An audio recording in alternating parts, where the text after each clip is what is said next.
सभी का स्वागत है अपने YouTube चैनल में। दोस्तों, उम्मीद करते हैं कि आप सब ठीक होंगे, स्वस्थ होंगे, मस्त होंगे। तो चलिए बिना समय जाए कि हम अपने टॉपिक पर ध्यान देते हैं। आज का हमारा टॉपिक है दिशा और दूरी, अभ्यास 3। दिशा और दूरी का अभ्यास 3 है। तो चलिए बिना समय गंवाए अपने सवाल पर ध्यान देते हैं। सामने देखिए, तभी आपको ये सवाल समझ में आएगा। तो चलिए सवाल पर ध्यान देते हैं। आज का सवाल है, गांव बी जो गांव ए के उत्तर में स्थित है, गांव सी जो बी के पूरब में स्थित है। गांव बी जो बाएं है गांव ए के गांव सी के सापेक्ष में गांव बी किस दिशा में है। यानी ये थोड़ा डिफिकल्ट सवाल है, लेकिन अगर आप ध्यान देंगे तो बस समझने मात्र की देरी है। जैसे आप ये सवाल समझ जाएंगे, आपको इसका उत्तर स्वयं सामने आ जाएगा। तो चलिए बिना समय गंवाए आप सामने देखिए और सवाल ध्यान से देखिए, समझ में आ जाएगा। तो सबसे पहले हम अपनी 4 दिशाएं बनाते हैं, उत्तर, पूरब, दक्षिण और पश्चिम। लेकिन यहाँ 4 दिशाएं से काम नहीं चलेगी, हमें 8 दिशाएं बनानी पड़ेगी। ये हमारी 8 दिशाएं हो गई। ये हो गया उत्तर पश्चिम, ये है उत्तर पूरब, ये है दक्षिण पूरब, और ये है दक्षिण पश्चिम कहो या दक्षिण पश्चिम कहो, या पश्चिम दक्षिण या दक्षिण पश्चिम। तो ये है दक्षिण पश्चिम। ये हमारी 8 दिशाएं हैं। तो क्या सवाल कह रहा है, ध्यान दीजिए कि कैसे ये सवाल लगेगा। तो सवाल कह रहा है, गांव बी जो गांव ए के उत्तर में है, यानी कैसे, गांव बी जो गांव ए के उत्तर में स्थित है।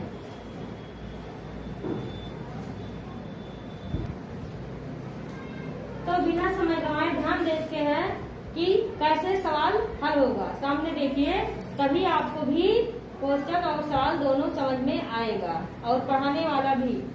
तो ये सवाल क्या कह रहा है, गांव बी जो गांव ए के उत्तर में है, यानी अगर ए यहाँ पर है तो बी यहाँ पर होगा, तभी तो ए के उत्तर में। गांव बी जो गांव ए के उत्तर में स्थित है, गांव सी जो गांव बी के पूरब में है, तो बी के पूरब में गांव सी है। तो देखिए, गांव सी जो गांव बी के पूरब में स्थित है, गांव बी जो बाएं है, यानी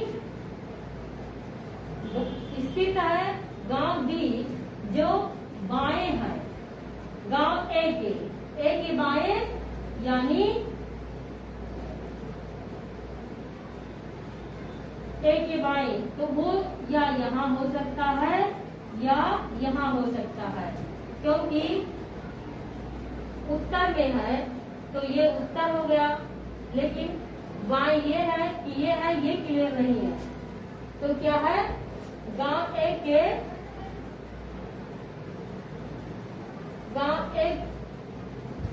गांव बी जो बाएं है गांव ए के,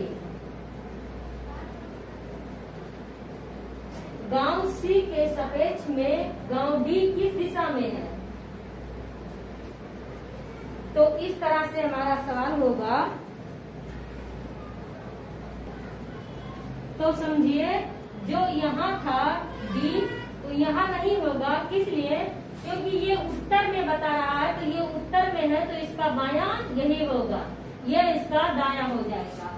ये बायां है और ये दायां है, तो दायां का हमें कोई बात नहीं करनी है, इसीलिए ये हो जाएगा।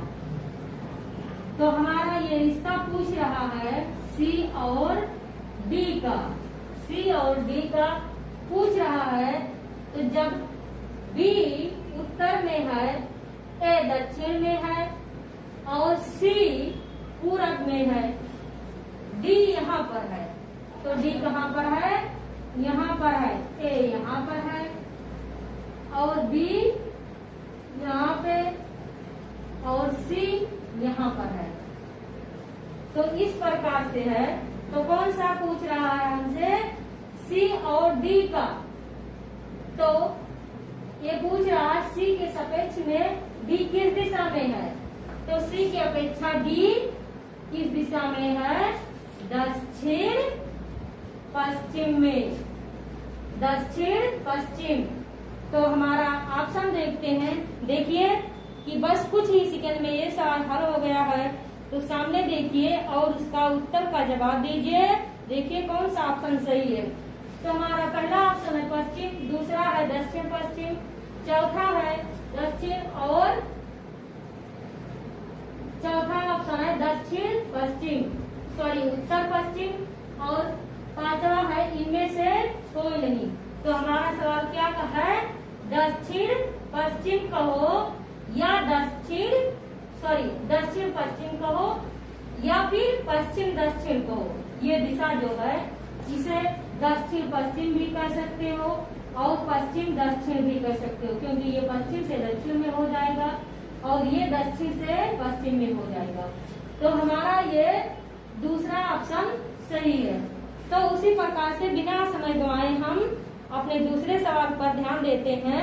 तो सामने देखिए और सवाल को ध्यान से देखिए, समझिए और उसका उत्तर दीजिए।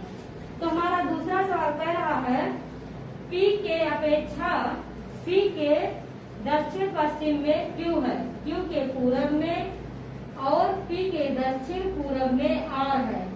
Q और P की सीध में लेकिन R के उत्तर में S है। बताइए कि P के किस दिशा में S स्थित है। तो ये सवाल ध्यान दीजिए तभी आपको समझ में आएगा। तो सबसे पहले इसे समझने के लिए हमें 8 दिशाएं बनानी होगी, जिसके लिए आपको सामने देखना होगा, तभी आपको ये सवाल समझ में आएगा। तो ये सवाल है, पहले आप दिशाएं बनाते हैं। ये 8 दिशाएं हो गया, ये उत्तर, दक्षिण, पश्चिम और पूरब। ये है उत्तर पूरब, ये है दक्षिण पूरब और ये है दक्षिण पश्चिम, ये है उत्तर पश्चिम। ये हमारी 8 दिशाएं हैं। तो इसमें सबसे पहले क्या सवाल कह रहा है उसे हम ध्यान देते हैं।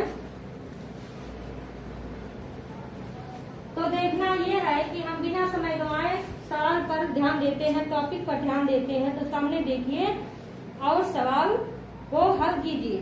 तो क्या कह रहा है, P के दक्षिण पश्चिम में Q है, यानी अगर P यहाँ है तो उसके दक्षिण पश्चिम में, दक्षिण पश्चिम कहाँ होगा, दक्षिण पश्चिम यहाँ नीचे, P के दक्षिण पश्चिम में Q है, तो Q यहाँ कहीं होगा।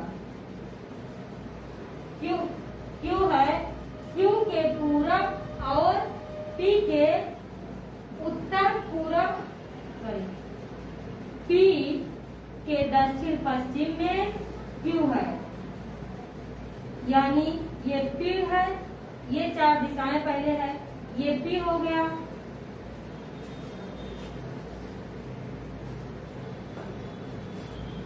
ये P है और ये Q इसके दक्षिण पश्चिम में हो गया, दक्षिण और पश्चिम Q हो गया। Q के पूरब और P के दक्षिण पूरब में R है, दक्षिण पूरब में R है, तो R कहाँ होगा, सीधे ये लकीर इस तरह बनेगा और R यहाँ होगा, R यहाँ एक लकीर इस टाइप बनेगी। तो ये Q हो गया दक्षिण पश्चिम में, ये इसके दक्षिण पश्चिम में Q हो गया, दक्षिण पश्चिम दक्षिण पूरब में Q है। तो देखिए दक्षिण पूरब में Q हो गया, R हो गया। Q और P की सीध में लेकिन आर के उत्तर में एस होगा।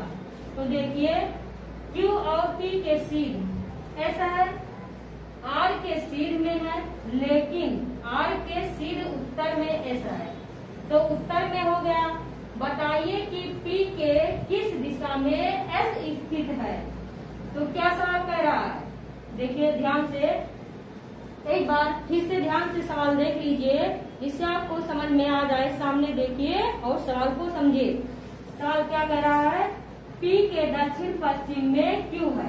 तो दक्षिण पश्चिम में क्यू हो गया, क्यू के पूरब और पी के दक्षिण पूरब में आर है। तो देखिए क्यू के पूरब और पी के दक्षिण पूरब में आर है, क्यू और पी की सीध में, लेकिन आर के उत्तर में एस है। तो देखिए क्यू और पी की सीध में, आर के उत्तर में एस है। बताइए कि पी के किस दिशा में एस स्थित है।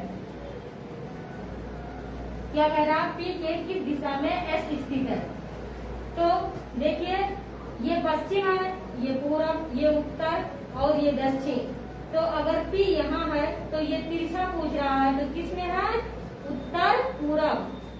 तो हमारा पहला ऑप्शन है पूरब, दूसरा है उत्तर पूरब, तीसरा है उत्तर, चौथा है दक्षिण पश्चिम और पांचवा है इनमें से कोई नहीं। तो हमें इनमें से कोई नहीं देखना है, हमें देखना ये है उत्तर पूरब। ये हमारा दूसरा ऑप्शन है। तो दूसरा ऑप्शन हमारा सही है, उत्तर पूरब। पी के उत्तर पूरब में एस स्थित है। तो दोस्तों आज का हमारा टॉपिक यहीं समाप्त होता है। अगर आपको वीडियो पसंद आई है तो प्लीज लाइक शेयर और सब्सक्राइब कीजिए, ज्यादा से ज्यादा शेयर कीजिए। हमारे साथ बने रहने के लिए धन्यवाद। अगले दिन मैं एक नए टॉपिक के साथ आपके सामने आऊंगी। तब तक के लिए जय हिंद, जय भारत।